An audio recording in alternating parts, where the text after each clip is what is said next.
Yep. Inside, I want to kill myself. We are on an 0-7 run over the last 2 days. After tonight was just complete bullshit. So that's how I'm going to start off this show. Horrible Sunday, 1-5. I don't even know what to tell you about that. I just don't want to do this anymore. I have never seen anything like this, man. With the slump continuing, 2 straight losses, not a good day at all. 0-4. I just have not had a good season, man. What can this slump that I'm on? The slump continues. I've reached a new peak, actually. I'm gonna burn my Bruins hat, man. I don't know what is going on with the Bruins. March 8th, is that what it is? I don't even know. It's March 9th, I think. Who even knows, man? I don't know what day it is anymore. I don't even know what day it is anymore, man. Back with you after the worst day that I could possibly have. Back with you, as I always am. Until I die, at least. 0-2 yesterday, and yesterday did not go well for me. 0-5. The worst month that I've ever had in my 18 years doing this. I don't know what to even tell you about this anymore. Broke the slump yesterday as the slump discontinues. The slump continues. Somebody fucking kill me, please. I don't even know what I should do at this point other than potentially end it all. What's up, everybody? It's Toad back with you. This is Better Off Dead. This is going to be the Major League Baseball postseason special, and I'm going to be going into this basically doing what I usually do, filling out a bracket. I mean, the baseball playoff bracket's a little bit different. I don't even know what I'm about to do here, to be honest. I'm going in pretty much completely blind, so this is going to be complete idiocy, but I've done this for NBA, NHL. I got the NHL champion right with the Florida Panthers. Baseball, I think, is the most unpredictable, though. NHL, probably the second most unpredictable out of like the 4. Well, actually, I don't know. NFL is pretty unpredictable, too. NBA is the most predictable, even though I got the champion wrong this year. I mean, Jason Tatum got hurt, whatever. Like, what can you do? But I think baseball's got to be the most unpredictable, though. Hockey, second, because those are the sports that are just, well, I mean, NFL, you don't have series, so like the better team might lose on any given day, too, so they're all really unpredictable. But baseball has some shorter series, has some buys going on, some gays as well. It's pretty weird. NHL at least has kind of longer series and no buys, so you can kind of predict it. It's more predictable in that way, I guess, but both NHL and MLB, they got a lot of like low scoring, close games, basically, so it's difficult to figure out what's going on, man. So I'm going to go into this. I'm going to do what I usually do. Usually I'm going to, for baseball, I kind of want to go in and, like, break down, like, whoa, who are, like, the pitchers going to be in each, like, rotation. But I don't even know if we know, like, what the teams are going to, how they're going to set up some of their rotations. So I don't even know, man. It's going to be kind of crazy. I mean, we can kind of bring up the schedule and see. I don't want this to be a long video, by the way. I was going to have Clint join me for this, but Clint has some family-related things that he needs to attend to, so he is not going to be joining me for this. So I'm just going to do it now. I'm going to be out tomorrow night, so I'm doing it now. But let's just get into it, man, because the structure is set at least. I have the schedule up here, so we can actually kind of see. It starts Tuesday with, I guess, half of the series get going on Tuesday, starting in the afternoon. But I'm going to just look at, like the bracket instead here. This is the bracket here, as we can see it here. 6 teams on each side make the bracket now, because there are 3 divisional winners, 3 wild cards. Oh, so you do know. Okay, yes. Prayers for Clint's dad, for sure. Everybody pray for Clint's dad. Yeah, I mean, I wasn't sure that anybody actually knew about it, or that it was public. But yes, I don't want to say anything just because I don't know how much is public. I'm not going to say anything about it, but yeah. But yes, thank you, Charles. So 3 divisional winners, of course, each make the playoffs. They each host the first round, and then the team with the better record hosts from then on. I don't think they're doing the stupid all-star thing anymore where the team that wins the all-star game, the league that wins the all-star game gets to host the World Series. I don't think that's happening anymore. And then we have the wild cards getting in. Of course, the big stories were kind of that Cleveland got in. after that ridiculous run that they made. And they actually won the NL Central after they were losing by double-digit wins, or they had a double-digit. The Tigers had a double-digit lead. Let's just put it that way. And Cleveland was actually in fourth place, I think, in like mid-July in that division. And they're not even good offensively. I mean, it's just crazy. I mean, they offend me at least. So that was one of the huge stories. Houston got left out for the first time in almost a decade, as they did not make it. And the other big story was the Mets got left out, and the Mets statistically had some metrics that were like better than almost every team that gets left out of the play. Like, they're one of the best teams that's ever been left out of the playoffs statistically in various ways. The Mets had some pretty good hitting, some pretty solid pitching as well, and they don't make the playoffs. That's crazy. And the way that we do it now, I mean, there are 3 wild cards now, so it's pretty crazy for those teams to not make the playoffs.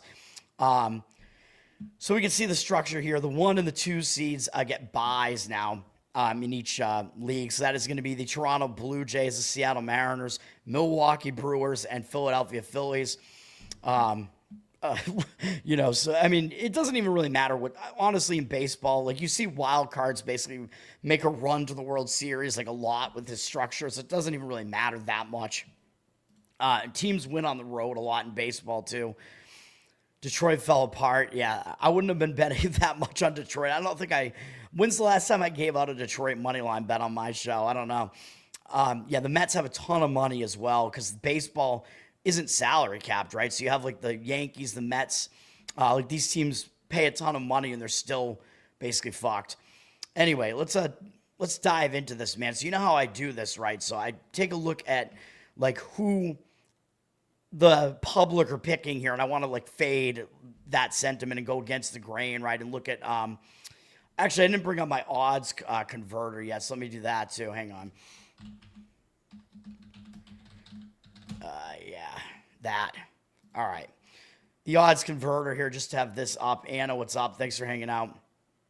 So this is just, I'm not going to convert it to like the actual percentage, but the implied probability will be close enough. So this is, ESPN doesn't do the like who picked whom anymore for each round like they used to do. It was very helpful in the NCAA basketball bracket. I don't know why they don't do that, but you can get a gauge of like what the public is doing here. Public basically is going Phillies over Mariners in the World Series, which seems kind of crazy to me because, the Phillies, we know they don't have Zach Wheeler anymore, although they've been playing really well anyway. But he's like their best starting pitcher, and he's done.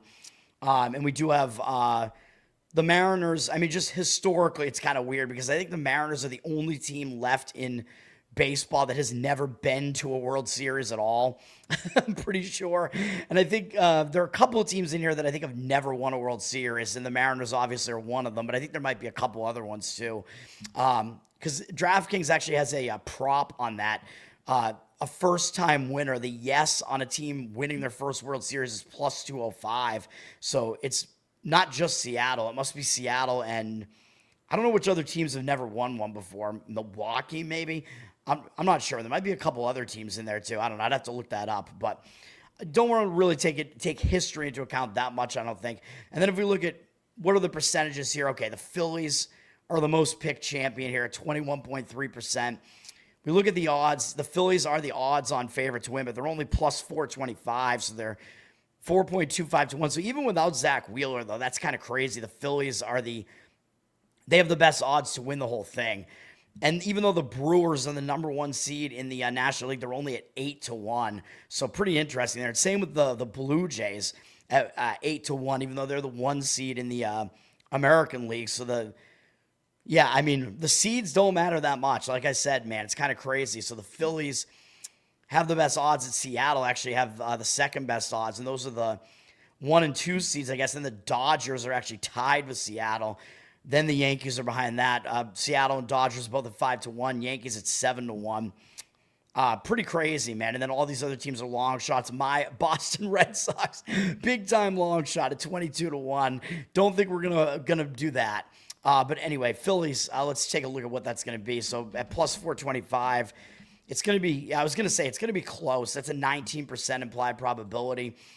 So you don't usually want to take the most picked champion unless there's like a real like unless they're actually seriously being underpicked still, which is usually not the case.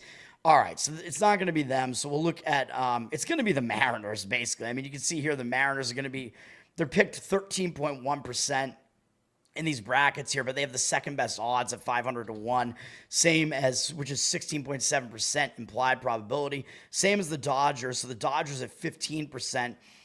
So you're getting a little bit of an advantage if you play the Dodgers, but more of one if you take the Mariners. So that's pretty crazy, man. And then the Brewers are being overpicked, I guess, at 13.6%. The Brewers only at 8 to 1. Implied probability of 11 to 1. So in my opinion, you do not want to pick the Brewers, even though they do play really well on the road. The Brewers did get their closer back, by the way. Miguel, he pitched today. So they have a few good pitchers in that bullpen there. Brewers, I mean, you got to think about these starting rotations, though, which kind of like is in my mind here. I'm kind of thinking, like, what do these teams' starting rotations look like here? Like the Phillies have Christopher Sanchez at the top. I mean, maybe we should do that, actually. Maybe we should just look at the depth chart really quick because I think it does matter to some extent. If we go to the I don't want this video to take that long, but I mean, of course, ESPN, this hover thing doesn't even work. So if you look at like the Phillies first, we can see their depth chart here. That'll be easy enough to see. We got Sanchez at the top. Ranier Suarez, I don't know why. He's got double D titties. What's that? I don't know what that's about. And then Luzardo and Nola. So that's usually teams go with a 4-man rotation. So, I mean, that's a decent rotation, but it would definitely be a huge 1-2 punch with Wheeler there. So I still don't know if I trust any of those pitchers besides Sanchez, to be honest. Then we got, what are the other teams that we're looking at? Seattle.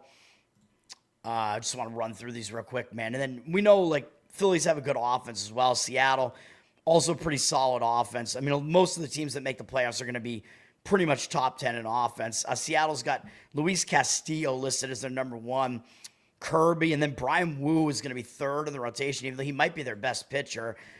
He got a concussion, I think, in his last start, so I don't know if he's going to be back, so that is something to keep an eye on here. DD means day-to-day, so I think it's not really a... He played light catch today, man. It's not really a problem. So DD, I mean, I think it means they're going to play. And then they have Logan Gilbert.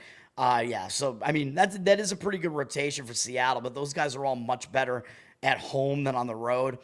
But it is not a bad rotation if we're thinking about taking Seattle. I still think the best starting rotation is the Dodgers. They got Yamamoto at the top. Ohtani is listed as being in the 4-man rotation here, and then Glasnow and Snell. I mean, the fact that those guys both got healthy, like they almost have like 4 aces here. So like the Dodgers are definitely going to be tough to knock out, dude. Like I said that I thought the Dodgers would be undervalued in the playoffs here, even though they are the Dodgers. They won last year. They carry that name recognition when, of course, they have one of the top offenses too. And I think I probably would give them. I think they have the best starting rotation, man.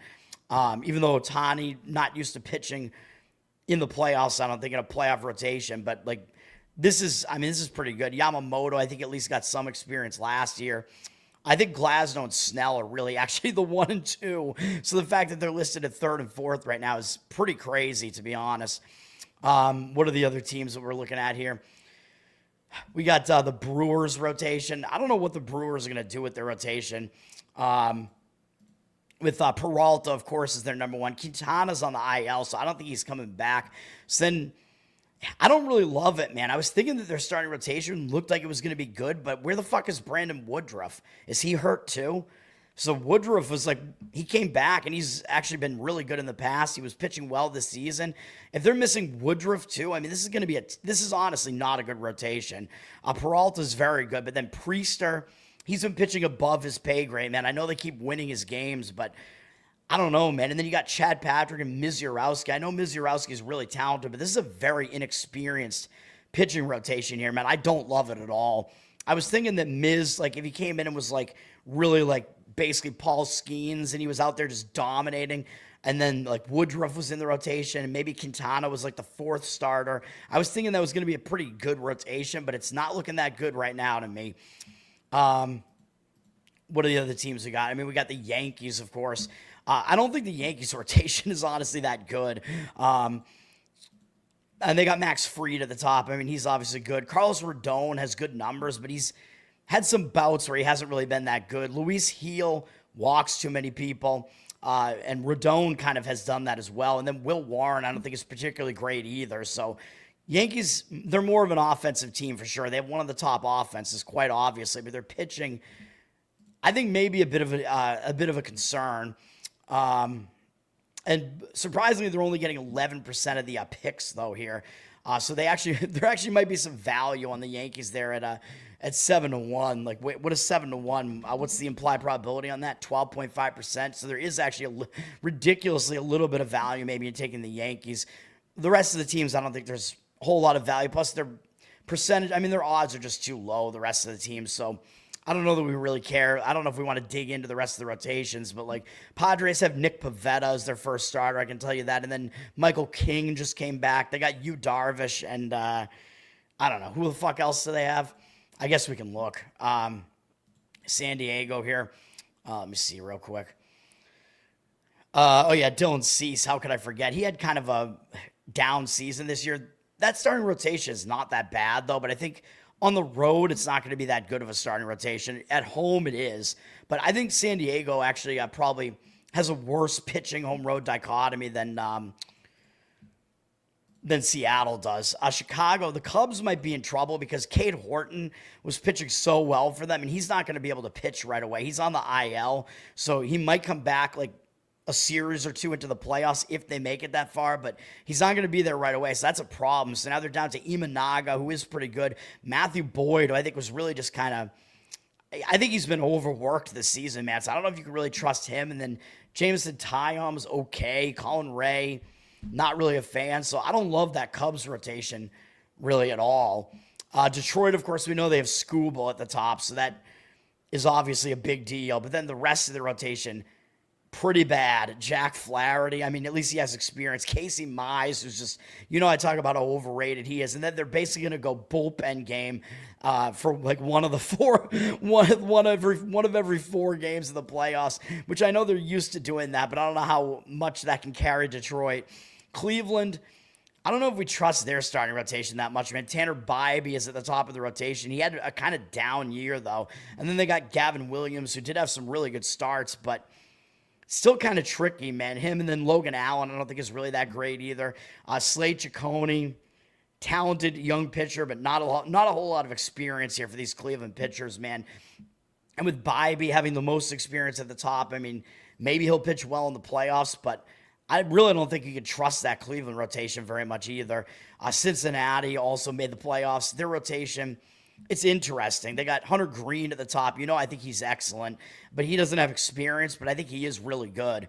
Andrew Abbott had a really good season, maybe overperformed a little bit, although he is still pretty good. Nick Lodolo listed as day-to-day. He really has been struggling, though. He has a blister issue, and then he had some other issue, too, I think. So I don't know if he's fully healthy. And then for some reason, they have Brady Singer listed as their 5th starter and Zach Littell as their 4th. It's actually interesting because they actually have 5 reasonably decent starters here. So I don't even know what order I would put them in, man. I would consider going with a 5-man rotation with Cincinnati and Terry Francona, their manager, by the way. We'll see how he manages this. It's interesting. I think Cincinnati actually probably has the deepest pitching rotation here, but I don't know that it's necessarily terrific. But looking at this, I'm like, oh yeah, that's not that bad. Terry Francona, though, shout out to him, my favorite Red Sox manager. Which, I mean, of course, he won a couple of World Series with them, and it was during my lifetime, so of course I'm going to say that. And then that was the rest of the team, so there we go. All right. But anyway, I think it's going to be Seattle, man, at 5-1. I mean, they're, almost the favorite to win, and they're only being picked the 4th most out of all these teams, even though they're behind all the NL teams. So people are picking them to win the AL, so I don't know if they're being overvalued in that capacity, but I think as far as winning the whole thing, people are not really doing it, so I'm actually going to do it. Oh, my God. If it happens, it would be ridiculous. So we're going to go with the Mariners to win the whole thing. And then as far as winning the NL, I mean, I don't know if we have odds on winning the NL, do we? Let me see. These are the champion odds here. I don't know. What do we have here? Let's go to MLB. Game lines. No. I want future. But this is, it's just World Series only here. Yeah, that's all we have, just the World Series. And then there are specials. First-time winner. Oh, winning the division, winning the league. Okay, there it is. Wait, what? Oh, the winning league of the World Series. I'm like, wait, what? And then the winning division of the World Series. I get it. Yeah. So whatever. Yeah, which league is going to win the World Series? The National League is a slight favorite. Whatever. I wanted to see like which. Oh, here it is. The leagues. There it is. So Seattle at plus 190 to win the American League. Pretty interesting there. Blue Jays second at plus 280. Yankees plus 350. So the teams that get the buys do have a little bit of an advantage there according to those odds. And then Phillies at plus 210. Phillies are being overpicked though. You know, I said I don't love the Brewers here. I think they're being overpicked too in some way. I'm going to go with the Dodgers to win the National League. I just think their starting rotation is just very good. They do have the experience there. They're going to come out of the wild card to do it, though. So they have to get through the Phillies to do it, but that's what I'm going to do. I think it should be not much of a sweat to beat the Reds. If we look at the series price here, let me see. Where are the series? Wild card round. These are the only odds we have. We have the Yankees at minus 165 against the Red Sox. Dodgers minus 245 over the Reds. Tigers and Indians at minus 110, both teams. And Cubs, slight favorite, plus 125. Excuse me, minus 125. All right, so got to just pick the rest of those series now. And that's basically going to be it. And then it's going to be which is so we already have, we need the other teams that make it to the AL and NLCS, though. So I guess which teams are those going to be? Hold on. So, well, actually, we can look at the bracket here, just like how often are these teams being picked to get there. So basically, everybody has Mariners, Blue Jays. Everybody has Phillies and Brewers. Of course, I knocked the Phillies out. I have the Dodgers there. I'm considering bouncing the Brewers, too, though. I want to see what the rest of the odds are there. And then I'm also considering bouncing the Blue Jays, to be honest. I don't know if either of those teams are going to get there. Going a little bit against the grain if I do that. It could be chaos, man. It's baseball. You know how it is. Let me see. Dude, everything is like so all over the place. Oh, yeah, leagues is what I wanted. Yeah, that'll just tell me a little bit about it. So Blue Jays have the second best odds. If we're going to bounce them, we probably have to go with the Yankees to get there, which sucks. And I know the Red Sox did well against the Yankees. They were 9-4 against them this year, but they have Max Fried going up against Garrett Crochet in the first game. So if it was Crochet against anybody else, the Red Sox would have I don't want to say a guaranteed win, but it would be pretty difficult for the Yankees to win that game. But with Fried against him, I still think the Red Sox have a slight edge in that game, but it's very close. So I'm still going to go with the Yankees to get there, man. It sucks, but that's what I'm going to do. And then, let's see. Oh, yeah, in the National League, Brewers, let's see. I'm not loving it. Let's see what else. The Brewers seem like they're being overpicked a bit. But if we go with somebody else in that bracket, it has to be San Diego or the Cubs there. Oh, God. Oh, man. San Diego on the road against the Cubs. Cubs are only being picked 51% of the time, so they're being picked. Actually, they're being shortchanged slightly in that series. But, man, without Cade Horton in that series, San Diego, I don't know. Both teams, I think, have a little bit of experience. Were the Cubs there last year? I don't remember. Were they? Man, it's a difficult call there in that one. Yeah, I'm going to go with the Padres to just run through and knock the Brewers out. Whatever. Let's do it. And then, and then we finish off with, I only have one series left, I think, and it's Tigers, Cleveland. I'm going to go with the Tigers. Fuck Cleveland. Fuck that run that they have. Tigers have Skubal pitching in game one, so if they win that game, it's going to be a little bit difficult. I know the odds are just minus 100 against minus 100 there, and Tigers are on the road, and they're much better at home, but that's the bracket. That's stupid. How many total runs will be scored in the entire postseason? Jeez. What? Average total is probably, 8 or 9? Probably 8, a little bit lower in the playoffs, maybe 8. How many fucking games do we think are going to be played in all these series combined? I don't fucking know. I don't know. I'll figure that out later.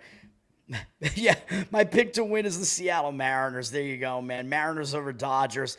It's going to get ridiculous. It's going to get chaotic. That is baseball. That's the way that it is. You think the Cubs are going to beat San Diego? I don't know, man. I don't know. That one is really tough for me to gauge. I think the winner of that series will bounce the Brewers, though. I don't love the Brewers here. So I don't know. We're going to see what happens with that. San Diego with Michael King back in the rotation, though. San Diego was in the mix last year. Cubs, I don't remember what the Cubs have done the last couple years. The Cubs, I don't know, man. To me, I don't love that starting rotation, man. I could see some more flaws with the Cubs starting rotation. Although I think the Dodgers still have the least flawed starting rotation. The Mariners don't have much experience here, but that's what I'm going to go with. That's it, man. It'll be a half-hour video.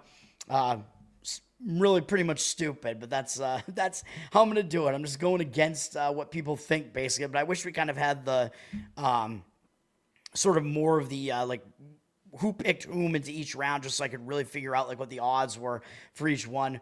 Plaxitoad Burris. I hope I'm not shooting myself in the foot here, man. That's going to do it. I got to get some sleep. I'll be back in the morning, but there's not much going on tomorrow, I don't think, as far as sports. It's going to be Monday Night Football that we're going to talk about in the morning, and that might literally be it. So we finally get some short videos for a little while. We get a little bit of a lull early in the week until NBA and NHL start. So that's going to do it. Thanks, guys. The picks today, I'm going to rant about it tomorrow because I have time to do it in the morning tomorrow. It wasn't good. It was not good, to be honest. I mean, my picks were good, but like, had so many bullshit losers today. I almost had a losing day. It was a winning day, and it started off just like it looked like I was going to sweep the entire board the way that it started off, and then everything became bullshit. And I'm gonna rant about it tomorrow. Thank you, sir. I think you guys are biased, but I appreciate it. Thank you. Yeah, I'll be back in the morning. It'll be a short video this time, and that'll do it for now. Peace, guys. Thanks.